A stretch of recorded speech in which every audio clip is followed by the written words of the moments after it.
જય શ્રી કૃષ્ણ, જય માતાજી, હર હર મહાદેવ. પરી કિચન બ્લોગ્સમાં આપનું હાર્દિક સ્વાગત છે. ફ્રેન્ડ્સ, અત્યારે સરસ મજાનો વરસાદ આવી રહ્યો છે, તમે જોઈ શકો છો.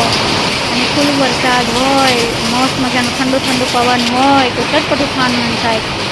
તો ઘણા લોકોના ઘરમાં દહરવડા, બ્રેડ પકોડા, ચટપટું નવું નવું કંઈક બનતું હશે. તો આજે મારા રસોડામાં હું મેથીના ગોટા અને ચાય, તો મેથીના ગોટા બનાવવાની છું.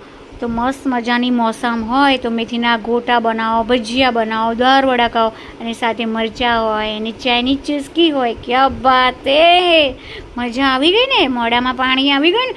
અને આવી જ ગયું હશે, ભજીયા જોઈને દરેકના મોઢામાં પાણી આવી જ જાય, કારણ કે ભજીયા જ છે જ એવા.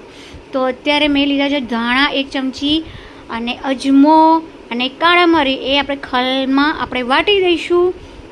અને એકદમ અધ કચરા જીરા થોડા થોડા વાટી દેવાના, તમે જોઈ શકો છો.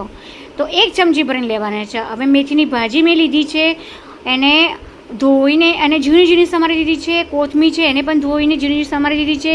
મરચાં 2 નંગ છે એને પણ ધોઈને ઝીણા સમારી દીધા છે, એ અંદર નાખીશું. અને 1.5 કપ જેટલો ચણાનો લોટ નાખીશું, અડધો કપ જેટલો સોજી નાખીશું. અને આ અજમો અને ધાણા અને કાળા મરી એનો ભૂકો 1 ચમચી વાટેલા અંદર નાખીશું. અને મીઠું અંદર નાખીશું, થોડુંક તેલ નાખીશું.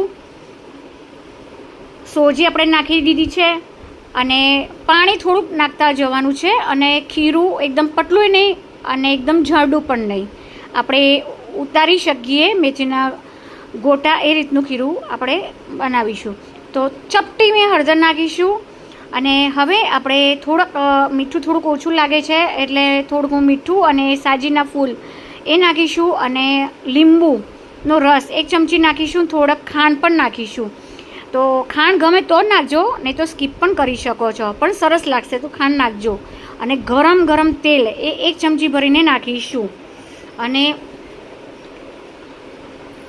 થોડુંક મને મીઠું ઓછું લાગ્યું છે એટલે મેં નાખ્યું છે પાછળથી. તો હવે એકદમ ખીરું 2-3 મિનિટ સુધી ફેરવીને મૂકી દેવાનું, 5-10 મિનિટ પછી બનાવવા. તો ગેસ ચાલુ કરીને કઢાઈ મૂકી છે, એમાં તેલ ગરમ કરવા મૂક્યું છે. એમાં આપણે મેથીના ભજીયા ઉતારીશું, ગોલ્ડન બ્રાઉન તળવાના છે, ફેરવતા જઈશું, કાચા ના રહે. હવે સર્વ કરીશું ચાય સાથે. તો રેડી થઈ ગયા છે મેથીના